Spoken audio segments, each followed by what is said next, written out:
they were trying, from what we were told, they were trying to have another baby. And then when she was pregnant, she had, she every time she was pregnant, she did something big for Chris.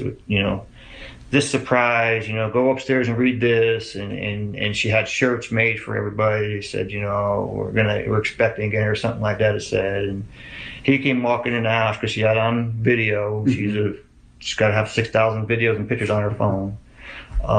And you see him come in. He was all excited and everything else, and I don't know. And then that Monday when she came back, she told Chris had told us that she had a sealed letter. So he told her, I didn't. This was enough because we kept asking Shannon, "What is it? What is it?" "I don't know yet, Dad. I don't know yet."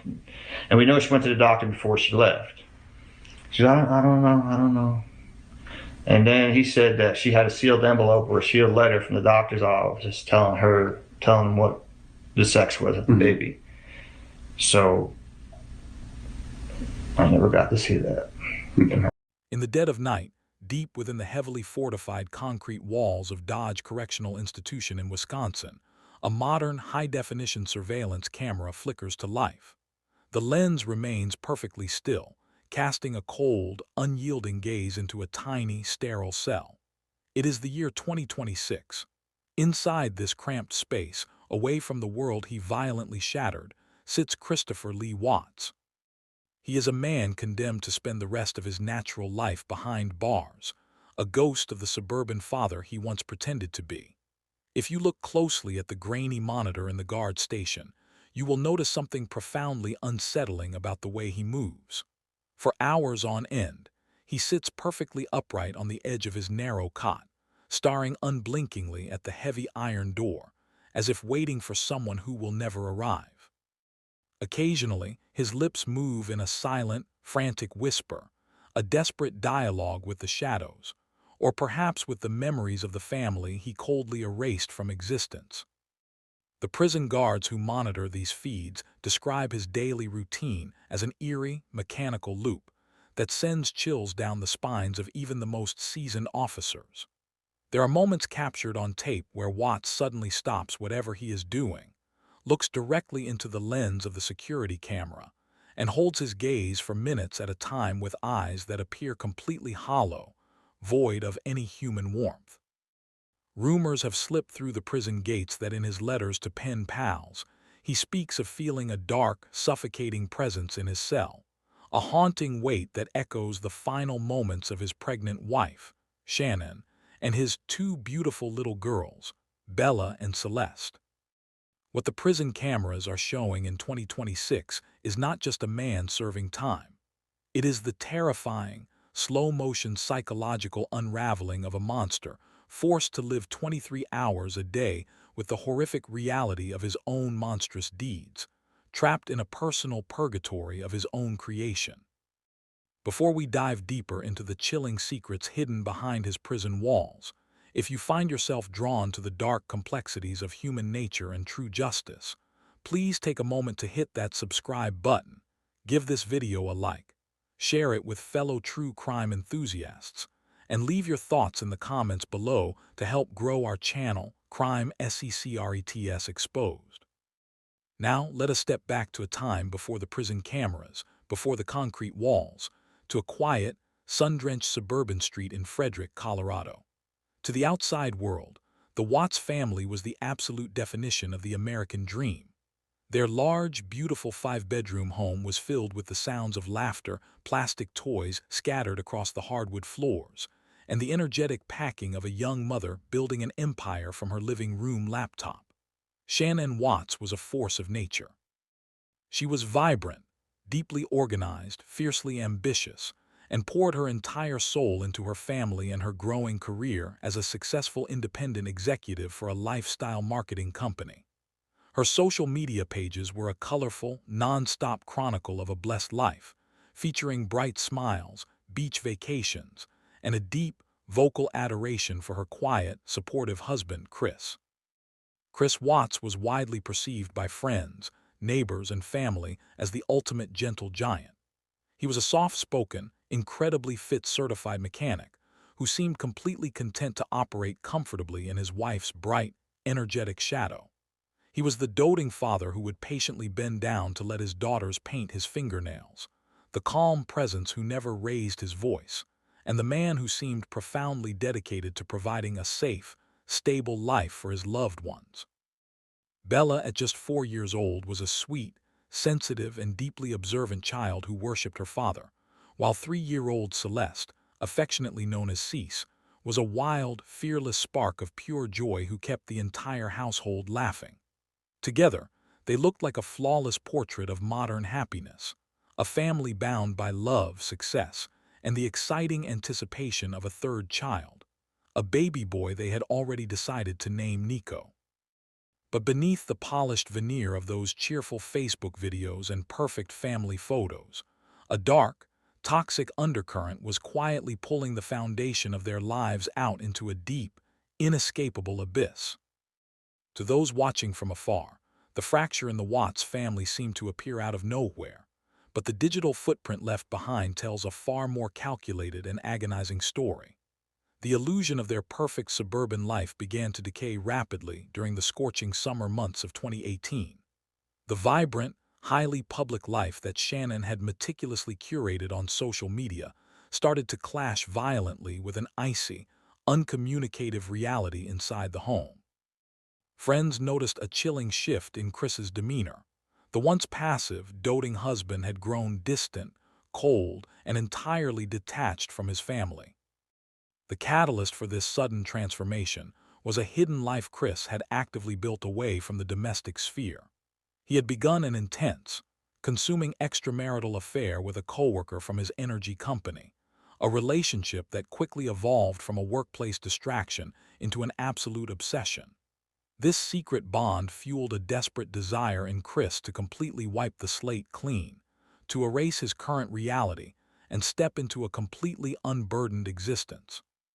To achieve this, he underwent a drastic physical transformation, shedding weight rapidly and adopting a hyper-focused fitness routine, essentially molding himself into a completely different man for his new partner.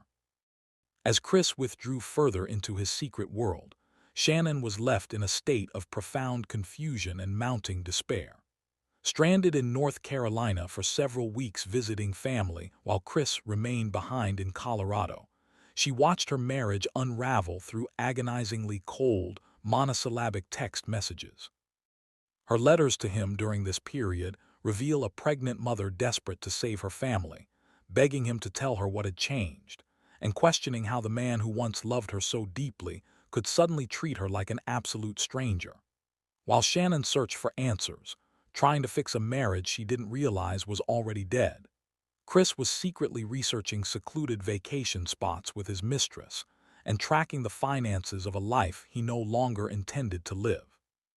The warning signs weren't just subtle shifts in mood.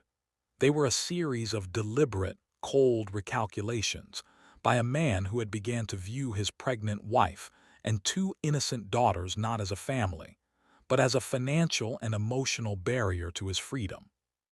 The dark momentum that had been building throughout the summer finally reached its breaking point on the night of August 12, 2018. Shannon returned home to Frederick, Colorado, from a business trip in Arizona. Her flight significantly delayed by a summer storm. Surveillance footage from a neighbor's security camera captured her arriving at her doorstep at approximately 1:48 a.m., carrying her luggage, unaware that she was walking into a trap. Hours later, the quiet suburban home would become a scene of unimaginable horror. According to later confessions and forensic reconstruction, a tense confrontation erupted in the master bedroom in the early morning hours. Chris claimed that an argument ensued regarding the separation of their lives, a conversation that quickly devolved into cold violence. In a betrayal of the ultimate trust, Chris used his physical strength to overpower his pregnant wife, taking her life while she lay in their bed. The silence of the house was absolute, broken only by the realization of what he had done. But the horror was far from over.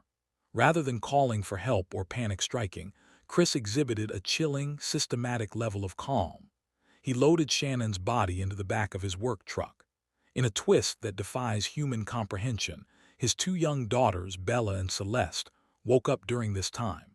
Stricken with confusion, they were placed into the back seat of the truck alongside their mother's concealed body. Chris then drove for nearly an hour out to a remote oil site owned by his employer, Anadarko Petroleum, a vast, desolate landscape under the rising sun where he would commit his final, most monstrous acts against his own children. The investigation into the disappearance of Shannon, Bella, and Celeste Watts began immediately on the afternoon of August 13, 2018, when a close friend reported that Shannon had missed a critical medical appointment and was not answering her door. Local police arrived at the Watts residence to conduct a welfare check, finding the house locked with Shannon's car, phone, purse, and medication all left inside. Chris Watts arrived at the scene shortly after law enforcement, allowing them into the home and granting interviews to local news media on the front porch, where he pleaded for his family's safe return. However, investigators quickly noted inconsistencies in his timeline and an unusually detached demeanor during his public appeals. The digital trail and forensic evidence rapidly shifted the focus of the investigation. Authorities analyzed phone records, discovering the extent of Chris's extramarital affair and his recent financial planning. Furthermore, GPS tracking data from his work truck placed his vehicle at a remote oil site on the morning of the disappearances. On August 15, 2018, following a failed polygraph test and prolonged interrogation by the FBI and the Colorado Bureau of Investigation, Chris Watts admitted to law enforcement that his family was deceased and disclosed the location of their remains. Investigators deployed to the specific oil site, where they recovered the victims, confirming the tragic outcome of the case. As investigators shifted their focus from a missing persons case to a homicide investigation, the facade Chris Watts had built completely fell apart under intense forensic and digital scrutiny. The recovery process and the subsequent interrogation revealed the precise, calculated trail he had left behind on that fateful morning of August 13, 2018. Law enforcement deployed specialized recovery teams to the remote Anadarko Petroleum site, known as CRVI 319, based on the GPS tracking data obtained from Chris's work truck. The data showed his truck had remained stationary at that isolated location for several hours just after dawn. Upon arriving at the site, investigators discovered a freshly dug, shallow grave near the perimeter of the facility, where Shannon's body had been hastily concealed. A short distance away, inside two massive industrial oil tanks, authorities located the remains of 4-year-old Bella and 3-year-old Celeste. The recovery process was described by officials as one of the most difficult and emotionally taxing tasks ever faced by local forensics teams, requiring strict safety protocols to navigate the toxic petroleum fumes. While the physical evidence was being processed at the scene, investigators were simultaneously breaking down Chris's narrative in the interrogation room. Initially, Chris attempted to deflect blame, spinning a fabricated story during his initial confession, where he claimed he reacted in a fit of rage after witnessing Shannon harm the children. However, the digital and forensic evidence flatly contradicted this claim. Digital forensics teams extracted deleted text messages, call logs, and search histories from his phone, which clearly mapped out his secret relationship with his coworker and his explicit desires to start an entirely new life, unburdened by financial or familial responsibilities. The autopsy reports, later released to the public, provided the definitive, undeniable truth. The medical examiner concluded that Shannon, Bella, and Celeste had all died of asphyxiation. The physical evidence proved that there were no defensive wounds on Shannon, indicating she was caught completely off guard, while Bella had fought desperately for her life. This scientific evidence shattered Chris's defense, forcing him to face the reality that his digital footprint, the GPS tracking, and the undeniable forensic timeline left him with absolutely no escape from the law. Following the discovery of the evidence at the oil site, the legal proceedings against Chris Watts moved with surprising swiftness, bypassing a lengthy public trial.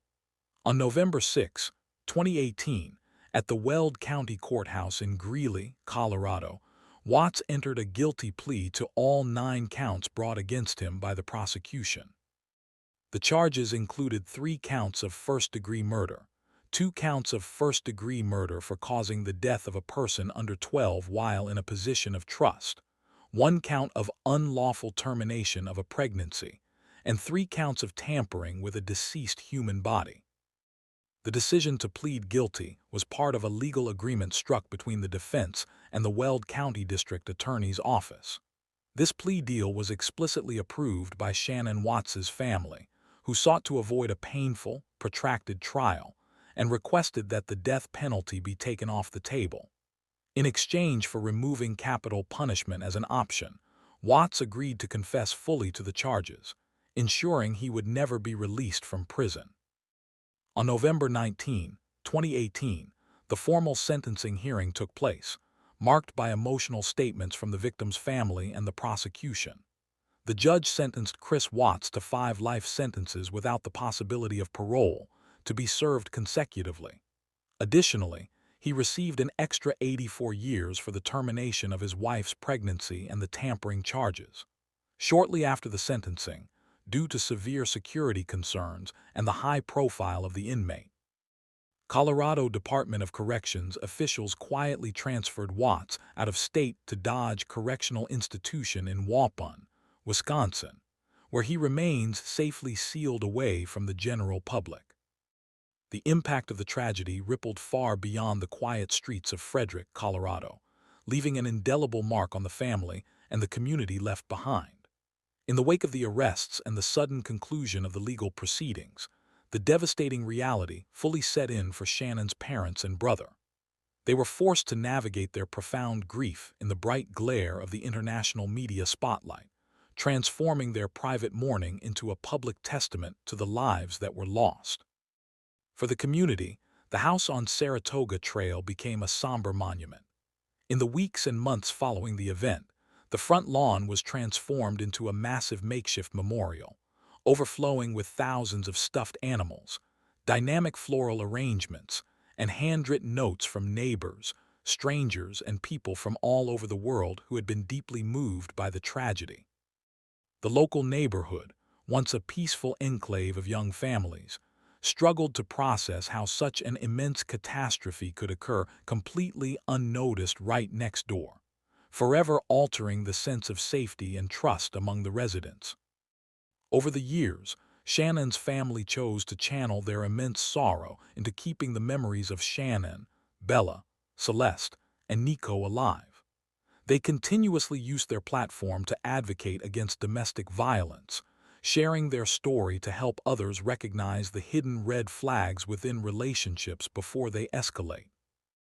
Rather than allowing the legacy of their loved ones to be defined solely by the final, dark moments of their lives, they worked tirelessly to ensure that the world would remember the laughter of the little girls, the ambition of a dedicated mother, and the profound love that defined their family before everything changed.